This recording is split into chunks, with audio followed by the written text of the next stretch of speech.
Thanks once again to all of our Patreon supporters. You can find out how you can support our show by going to patreon.com/thecyberwire. Thanks. Reports say that Deloitte has been hacked. A Verizon AWS S3 bucket is found exposed online. Locky is being spammed out in quantity. Phantom Squad hoods run a DDoS protection racket. Kinetic tensions in the U.S., Tehran, and North Korea raise expectations of cyber offensives. Chinese intelligence is thought behind the CCleaner backdoor. Some unnamed ISPs are accused of FinFisher spyware campaign complicity. And Carlos Danger will go to the big house.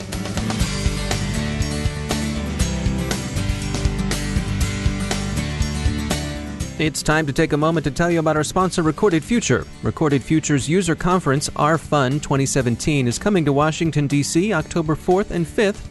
The 6th annual edition of this threat intelligence conference brings together the talented, diverse community of analysts and operational defenders who apply real-time threat intelligence to stay ahead of adversaries.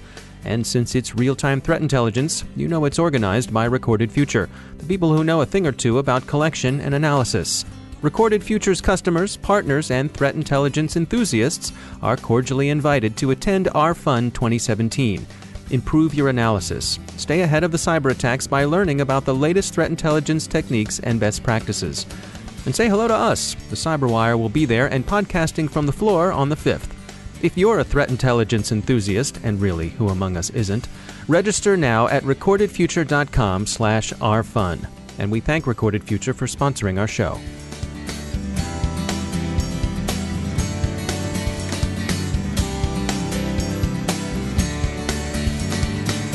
Major funding for the Cyberwire podcast is provided by Cylance. I'm Dave Bittner in Baltimore with your Cyberwire summary for Monday, September 25th, 2017. This morning, The Guardian broke the story that Deloitte had been hacked. Deloitte is both a Big Four accounting firm and, like its peers, a leading provider of cybersecurity consulting services. The firm was compromised through an admin account in October or November last year and discovered the breach in March 2017. Investigation is ongoing, but Deloitte is being tight-lipped, saying only that few clients' information, including emails, was exposed. 6 clients are said to have been notified so far that they may have been impacted by the breach. When they were notified is not clear. It appears that Deloitte's Microsoft Azure account was compromised. Azure is Microsoft's cloud service, similar in function to its competitors Amazon Web Services or Google Cloud. The admin account through which the hackers gain their entree to the cloud account appears to have been secured only by a simple password and not with any form of multi-factor authentication. Exactly how the hackers achieved access is not publicly known. The incident is said to affect mainly customers in the U.S. The information exposed to compromise includes emails, including client emails, and possibly usernames and passwords, IP addresses, and business and health information. Some of the content at risk is thought to include sensitive security and design information. Some observers believed something was up when Deloitte retained Washington law firm Hogan Lovells at the end of April in connection with some unspecified cybersecurity matter. That matter now appears to have been this breach of Deloitte's Azure account.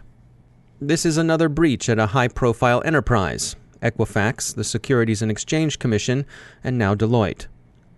In another unfortunate trend, an Amazon Web Services S3 bucket has again been found exposed to public access. This one involves a fumble at Verizon, where the U.S. telecom giant left server configurations and other sensitive information hanging out on the Internet. The exposure was found by security researchers at the firm Cromtech. The compromised material appears to involve, for the most part, internal Verizon wireless systems, specifically Distributed Vision Services, DVS, which is a middleware system that exchanges data from Verizon's backend to the front-end apps Verizon staff uses in stores and call centers. Cromtech and UpGuard are the two security firms who appear to be dining out on their assembly line discovery of exposed cloud services. It's unfortunate they have so much raw material to work with. More cyber extortion waves continue. One of the more notable is a large spam campaign distributing the venerable Locky ransomware. Another is more of a protection racket. The crooks of the Phantom Squad group are shaking down companies with the threat of denial-of-service attacks if they don't pay up. DDoS prevention shop Cloudflare says it's about to launch a new service that will make distributed denial of service something you only read about in history books. Good luck to them. We hope they're as good as their word, and we'll watch developments with interest. As observers goggle with continued astonishment at Equifax's handling of its breach, some look to Belgium for an alternative model of credit reporting that presumably handles consumer data in a more consumer-friendly fashion. International tensions over Iran and North Korean missiles and nuclear programs prompt concerns about the coming waves of cyber attacks from the two countries. In the case of Iran, U.S. skepticism about that country's compliance with a nuclear arms control agreement is seen as offering Tehran an opportunity to undertake a fresh campaign of cyber attacks. It's either a pretext or provocation, depending on whether you view the matter from Washington or Tehran.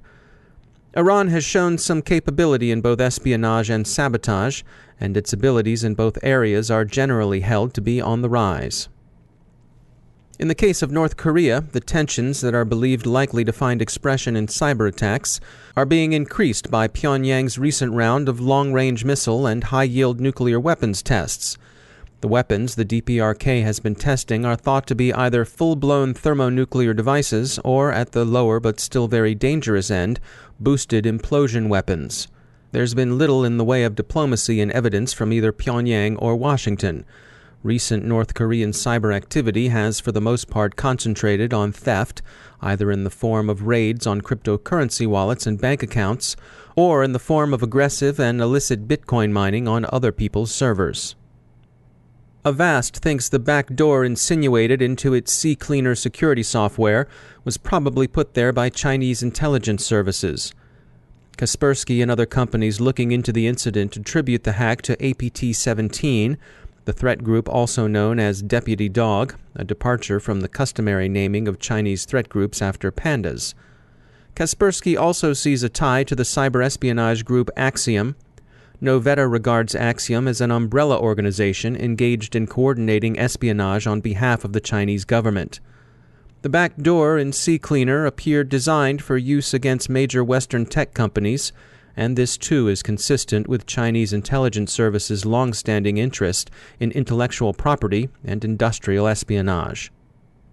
ESET is looking at the spread of FinFisher spyware and has concluded that major internet service providers in affected countries were complicit in spreading the lawful intercept product into targeted devices. ESET declines to name the countries where they observed this campaign, citing concerns for the safety of people in those countries as grounds for its reticence. FinFisher has seen considerable use by relatively repressive regimes. And finally, in the latest high-profile conviction of a prominent politician on charges related to online misbehavior, disgraced New York Congressman Anthony Weiner has been sentenced to what the New York Post trumpets as hard time. It's not good for the former representative. He got 21 months in prison this morning, but it's not exactly hard time either. He'll be serving his sentence, in all probability, at a minimum security federal institution, where he won't exactly be breaking rocks in the hot sun or working on the chain gang, but it's a swift and deep fall nonetheless. Weiner apparently had hoped to escape jail time even after his conviction for engaging in suggestive chats online with underage girls. Hope springs eternal, evidently. After his departure from Congress and public apology, Mr. Weiner sought political redemption in a run for mayor of New York. His campaign, never a front-running one in the Democratic primary, cratered when it came to light that he was still misbehaving under his old nom de more, Carlos Danger. Time for a message from our sponsors at E8. We've all heard a great deal about artificial intelligence and machine learning in the security sector, and you might be forgiven if you've decided that maybe they're just the latest buzzwords. Well, no thinking person believes in panaceas, but AI and machine learning are a lot more than just empty talk. Machine learning, for one thing, is crucial to behavioral analytics. You can't recognize the anomalous until you know what the normal is, and machines are great at that kind of baselining. For a guide to the reality and some insights into how these technologies can help you, go to e8security.com/cyberwire and download E8's free white paper on the topic. It's a nuanced look at the technologies that have both future promise and present-day payoff in terms of security. When you need to scale scarce human talent, AI and machine learning are your go-to technologies. Find out more at e8security.com/cyberwire. And we thank E8 for sponsoring our show.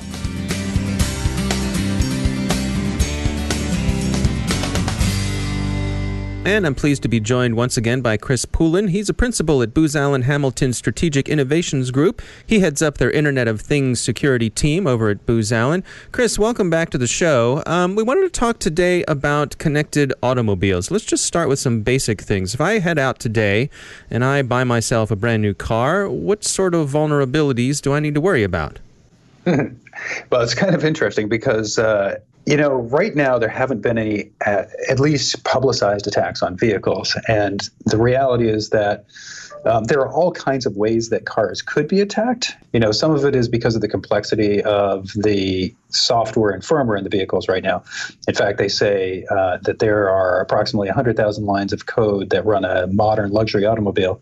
And I believe Ford said in their F-150 that they have 150 million lines of code because now those pickup trucks are effectively offices on wheels. Wow. I don't know how you quantify how vulnerable a vehicle is because that's sort of a general thing. But in terms of the different types of vulnerabilities that we get concerned about are obviously if somebody can hack in through the telematics unit, which keeps the car connected back to the automaker, and then jump from the in-vehicle infotainment system, so basically the area in the car where you're tuning the radio and setting the seats, and things like that. If they can jump from that, as we've seen in some demonstrations in the past, over to the CAN bus, then effectively you can control just about any aspect of a vehicle. So the brakes are all controlled electronically now. Engine components are controlled electronically. Steering now is controlled electronically as well, by the way, for lane departure assistance and things like that. It's funny because the autonomous vehicle, self-driving, all the auto manufacturers are getting in on that game. There's lots of reasons why we should all be driving self-driving cars, or actually that's the wrong way to say it, that the cars should be driving themselves. But one of the things that's kind of, I think people get a little bit scared of is that there are far more sensors in self-driving cars now and far more actuators, things that actually can take control of the car and do things. So the sensors themselves obviously are sampling the environment. So what cars are ahead of you, what does traffic look like, what is the environmental factors, is the road wet or not, are you departing from the lanes? And if you can trick those sensors, you can actually cause the car to react in a way that is false, at least in terms of the physical reality of what the road is presenting to the vehicle. So that's one way, right? So it's almost like an external, to some extent, you can actually be outside of the car and present it with perhaps a picture that you project onto its video camera or into its LiDAR sensors that make it believe that the road curves to the left when in fact it goes straight, or that there is no car in front of you when in fact there is, and so you rear-end it. And so that's part of it. The other one is if you can actually break in, as I pointed out before, because everything is becoming more by-wire driving instead of manual controls, which is kind of a harder thing for an attacker to do, obviously, is to actually get in and take control of the car by invading the CAN bus. They can also accomplish the same thing. The thing that I always caution people, and I'm not a big fan of fear, uncertainty, and doubt, is that at least at the moment, there's not a lot of motivation for an attacker to cause harm to passenger vehicles, right, unless you're some sort of high-profile target. And I think probably more to the point is that the vulnerabilities are going to be about cybercrime, which is perhaps they'll find some way to put ransomware on the car and keep you from being able to start your car until you pay half a Bitcoin or something like that. So I think that's far more likely in the future. So we should be worried about it, but probably not as worried about the safety aspects as we are about potentially the economic impacts of nobody being able to go to work. All right. Interesting stuff as always. Chris Poulin, thanks for joining us. And that's the Cyberwire. Thanks to all of our sponsors for making the Cyberwire possible, especially our sustaining sponsor, Cylance. To find out how Cylance can help protect you using artificial intelligence, visit Cylance.com. Don't forget, I'm a regular guest on the Grumpy Old Geeks podcast, where I take part in a segment called Security Ha! You can find the Grumpy Old Geeks podcast wherever all the fine podcasts are listed. And another reminder, if you enjoy our show, it will help us a lot if you can leave a review and subscribe on iTunes. It really is one of the best ways to help people find the Cyberwire. The CyberWire podcast is produced by Pratt Street Media. Our editor is John Petrick. Social media editor is Jennifer Iben. Technical editor is Chris Russell. Executive editor is Peter Kilpie. And I'm Dave Bittner. Thanks for listening.